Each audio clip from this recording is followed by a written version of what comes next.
Hola, buenas noches. Hoy junto a mi grupo vamos a presentar nuestra sustentación de nuestro ensayo. El texto que elegimos fue Ciencia de Materiales para Ingenieros de Gemes Gordo y Martín Piris.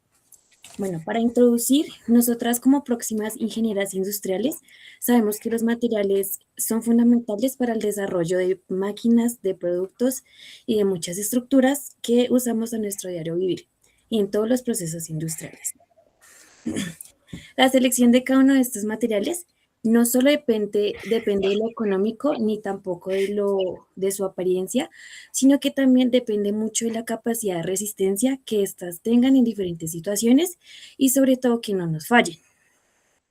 Por eso, en este ensayo sobre las propiedades mecánicas de los materiales, vamos a responder y a explicar cómo estos materiales son sometidos a diferentes cargas, a diferentes deformaciones y a diferentes choques para verificar su seguridad y su resistencia en todo tipo de trabajo. También abordaremos muchos conceptos esenciales que relacionan el comportamiento mecánico de los materiales. Tenemos muchos comportamientos como su resistencia, la elasticidad, la plasticidad, la dureza, la tenacidad, la fragilidad y la ductibilidad. Analizar cada uno de estos comportamientos en estos materiales es muy importante porque eh, en un proyecto tenemos que tener la certeza de que vamos a estar seguros utilizando el material que escojamos. Listo, bueno, entonces a continuación entraremos ya como en materia, vamos a hablar como de las propiedades mecánicas de los materiales. Esto como tal, lo que nos va a ayudar es como entender básicamente cómo se comporta una materia cuando recibe una fuerza. Entonces, yo les traía como un ejemplo, no sé si ustedes han visto esas ligas que utilizan para el gimnasio, que las chicas se ponen en las piernas y con eso hacen. Sí se han dado cuenta que esas ligas pues estiran, estiran, estiran, pero cuando pierde como o cuando ya no le están haciendo fuerza, ella vuelve a su forma. Esa es una pues de las propiedades mecánicas de los materiales. ¿Qué pasa? Si a esa liga le aplicamos demasiada, demasiada fuerza, pues se va a deformar. Entonces, esto ya entra a dejar de ser un comportamiento elástico y pasa a ser una deformación plástica. También aquí, pues es muy importante que logremos diferenciar entre lo que es la rigidez y la resistencia, porque pues la rigidez se refiere como a qué tanto se opone o qué tanto, pues, sí, qué tanto se opone esa materia para deformarse. Mientras que la resistencia nos indica más o menos, pues, cuánto esfuerzo puede soportar, pues, antes de deformarse o fallar, o sea, o romperse como tal.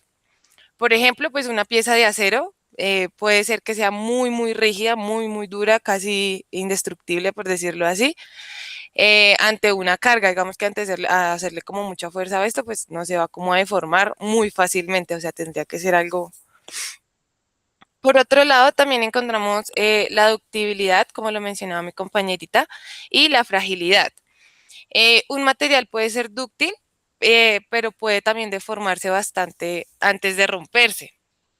Esto pues ocurre con muchísimos, muchísimos metales. En cambio, pues un material frágil, pues como su nombre lo indica, es como muy sensible. Por ejemplo, el vidrio. Este puede de romperse con el más mínimo movimiento, por decirlo así, o sea, como con el más, que uno no le tenga como cuidado, ese se puede romper más fácil. Por eso es importante también tener en cuenta que un material dúctil, antes de romperse, nos va a dar varias señales de que tiene una falla. Entonces, uno frágil se va a romper de una y no te va a acomodar ese aviso, por decirlo así. Otra propiedad que tenemos también es la dureza, pues en esta representamos como la resistencia que tiene ese material al rayado, a una penetración o como tal al desgaste. Por ejemplo, cuando hablamos de los engranajes de una máquina, pues lo ideal sería que nosotros pues tratemos de buscar ese material que tenga una buena dureza, porque como esto va a estar en contacto y en movimiento constante, pues lo ideal sería que pues sea de buena calidad. Y por último tenemos la tenacidad. que es la capacidad que tiene como tal el material de absorber esa energía antes de romperse o fracturarse como tal. Esto es muy importante, por ejemplo, en los carros, porque algunos de sus implementos deben ser capaces de soportar o absorber esa energía. Por ejemplo, los artefactos de seguridad que tiene un vehículo como la bomba de aire, el cinturón de seguridad, pues todo eso va a absorber primero una energía antes de que tú pues la recibas también. Em, pues como tal, o como conclusión, podemos decir que no existe como un material que sea el mejor para todo o que siempre se deba utilizar. La elección del material siempre va a tener que depender pues de lo que necesitemos. Por ejemplo, para fabricar pues una máquina que tenga como ejes o algo así, pues debemos considerar un material que sea un poco, o un poco no, mucho más resistente, que tenga rigidez, que sea duro, que tenga como aceptación a cargas repetitivas y pues también como esa alerta que les mencionaba para evitar como una falla inesperada. Le doy paso a mi siguiente compañerita. A mí me gustaría agregar una cosa. Y Ok. es que los materiales no siempre van a reaccionar de la misma manera, o sea, todos no van a reaccionar de la misma manera, porque pueden haber comportamientos variando la temperatura, la velocidad, la composición en el que esté el material y el proceso de fabricación. Por esto también se van a presentar varios fenómenos como está la fatiga y la fluencia, que suelen aparecer cuando el material se está usando en un periodo de tiempo muy largo. Puede haber fatiga o puede haber la fluencia, que es cuando el material se empieza a degradar.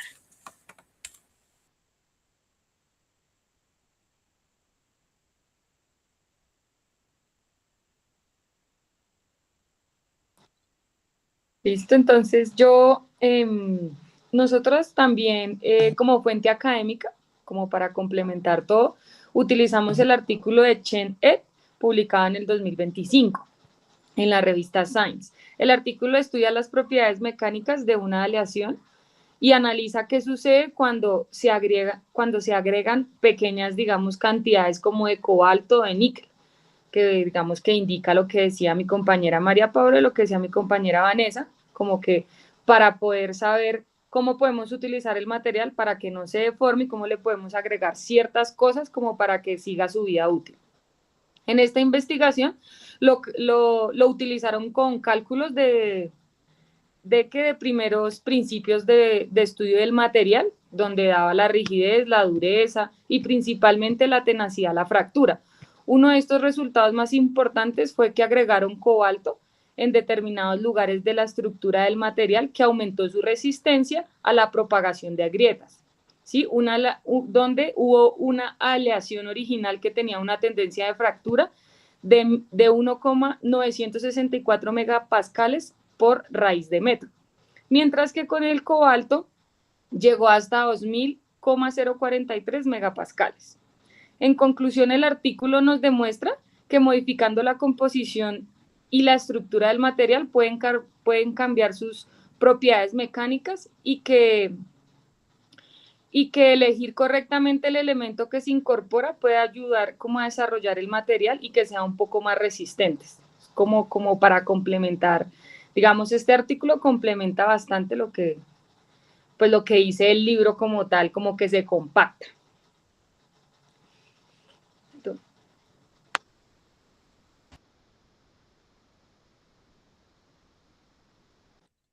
El micrófono. Ya, gracias.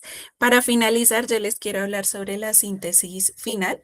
El principal aprendizaje que nos deja la consulta es que en ingeniería ningún material debe evaluarse por una sola propiedad aislada, que era lo que nos decía María Paula. O sea, no es solamente el material como tal, sino todas las variables que este tiene.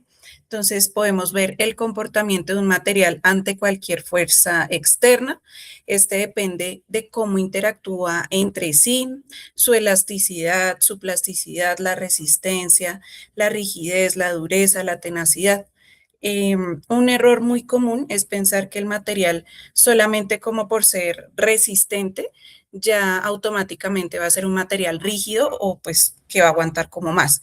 Pero la rigidez nos dice que tanto como se opone un material a deformarse, mientras que la resistencia nos dice cuánto esfuerzo va a soportar antes de fallar ese material. Entonces, un ejemplo que les traigo es entre la rigidez y la resistencia. Entonces, podemos pensar en un resorte de acero y un clip de papel. Entonces, el resorte tiene mucha rigidez y va a volver a su forma original. Pero si doblamos el clip, vamos a sobrepasar el límite elástico que tiene este material y se va a deformar permanentemente. O sea, ya no va a volver a su forma original. Otro ejemplo es entre la dureza y la fragilidad. Si intentamos hacer un engranaje extremadamente duro para que no se desgaste con la fricción, pero si descuidamos la tenacidad, si se genera un choque repentino, ese engranaje no se va a doblar, se va a fracturar como si fuera como un vidrio, o sea, ya queda como tal frágil. Y por eso, pues el diseño siempre exige encontrar un equilibrio de todas las propiedades del material.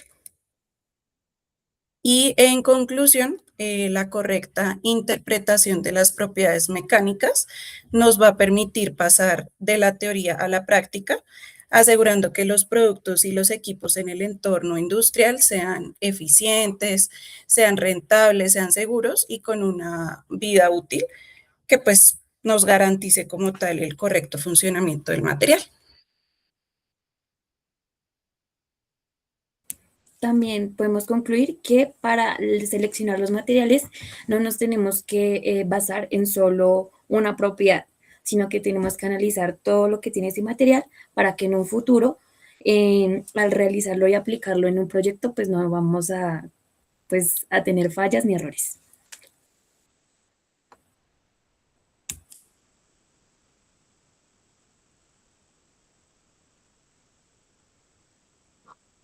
El micrófono no se escucha. Ay, Dios. Decía que como para complementar lo que decían mis compañeras, tener en cuenta también que pues no todos los materiales van a ser compatibles entre sí y también puede que esa compatibilidad afecte la resistencia, la durabilidad y todo lo que mencionamos anteriormente. Entonces eso también hay que tenerlo en cuenta para cualquier proyecto que se vaya a desarrollar.